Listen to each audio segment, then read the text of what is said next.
Number 86, find the formula for P if A equals P plus PRT.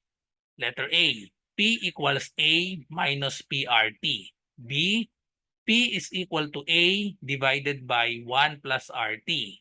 Letter C, P is equal to A times quantity 1 plus RT. Or letter D, P is equal to A divided by 2 RT.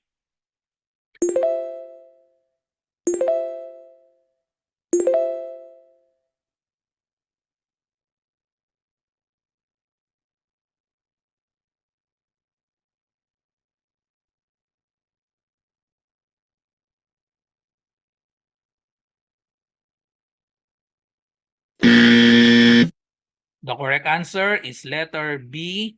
P is equal to A divided by 1 plus RT.